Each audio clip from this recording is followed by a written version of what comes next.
The first thing, and I think this is not just a C# or a .NET thing, guys. If you're writing C++ code, if you're writing Visual Basic code, if you're writing C# code, if you're writing any software out there, it's extremely important to understand what the compiler is doing to your software. I believe it's very important to understand what the compiler is doing to your software when you compile it. Because if you understand what the compiler is doing to your code, you can write better code to get better compiler output, right?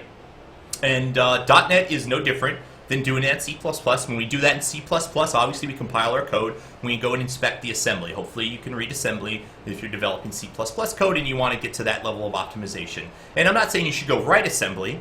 I'm just saying you should understand how the compiler is optimizing your software to see what it's doing, right? So that you can go write better code to get better optimized software. And .NET does the exact same thing when we compile our C# application. If you compile any .NET application, the compilation step is going to compile it to Microsoft Intermediate Language. It's a very ASM-like language, right? It's just an opcode written language, saved out to a byte code. And then obviously when you go and run your software, it's going to get JIT. It's going to get compiled on the fly, optimized on the fly into machine code when you run it, right? But before you get to that step, it's in IL. And the IL can be optimized or can be unoptimized. But it's always important to understand how your compiler runs. So if you already don't know this, and this is not a very advanced topic exactly, but if you don't know this, it's very easy to go look at how your IL is generated from your software. If you just go into your tools and we go create a little tool. We're going to go create a little tool. And this is because I haven't built this yet. Let me go build it real quick. Once you at least build your software once, right, we can then go inspect the IL of your software. I'll show you how to set this tool up. It's very simple to do. But inspecting your IL is very, very easy to do once you set up a nice little tool in Visual Studio for it, right? So we can look at our constructor. We can see what our constructor does. Obviously, right now, it does nothing except construct, right? We just call an object. What constructor are we looking at here? We're looking at our constructor, right, which we're not actually in. This is behind the scenes from us, because we don't implement a default constructor. We look at our main, and we're in debug mode, and I'll talk about the difference between debug and release mode, IL. But we are in our entry point, right? This just tells the runtime. This is our entry point method. It's our main method. It's all fine. There's really nothing going on. We have just a no op and a return.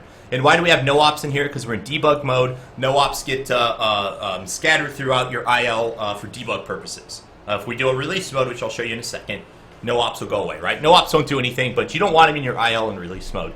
Because it's a small performance hit just for the jitter to throw away no ops. But to set this tool up, little tool up, you just want to go to external tools, and I'll just put this on screen if anyone feels they want to copy this. You can just add a new tool. I call it ILDASM because that's the name of the program. You just got to go find your Microsoft SDK folder in your Windows. Just go find wherever your SDK is installed. It's going to be there, trust me. You can also just search somewhere where you ever have ILDASM.exe. That's all we're looking for. We're using the .NET 4.0 tool set for this. Find your ILDASM, pass in an argument for target path, and that'll give you a nice, easy external tool that you can run against your project that's compiled to see the assembly. It's very good for just inspecting what's going on. Very good for inspecting what's going on.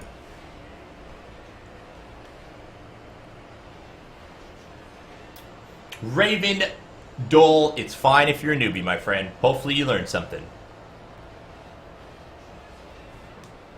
So ILDASM, everybody. I'm just giving everyone a minute here. Set up ILDASM if they so choose as well.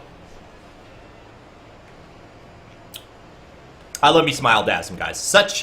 This is probably one of the most used .NET tools I use day in and day out. So ILDASM, right? So we have some software. This does nothing. What if we wrote this to do something, right? Console.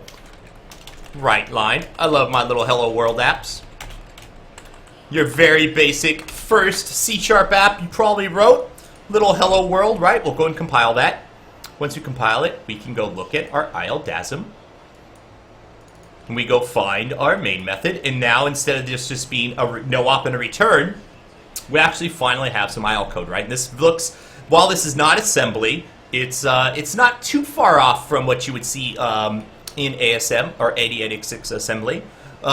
Very, very easy. We're just loading a string. It's a const string, right? Because we're not storing it as a variable. It's not dynamic data. It's a const string. It gets interned. We'll talk about interning. And then from there, we just call an argument, right? So this is loading this on the stack. We're calling this function. This function only has one argument on the stack, so it's going to pop this off the stack. This won't be on the stack anymore. And there we go, right? So we're going to call console string. There's nothing else on the stack. Our stack is 0, so we're free to return. Everything's great. If there was something on the stack and we called return, it would return the first item on the stack, and that's how you return variables, right? Very similar to assembly.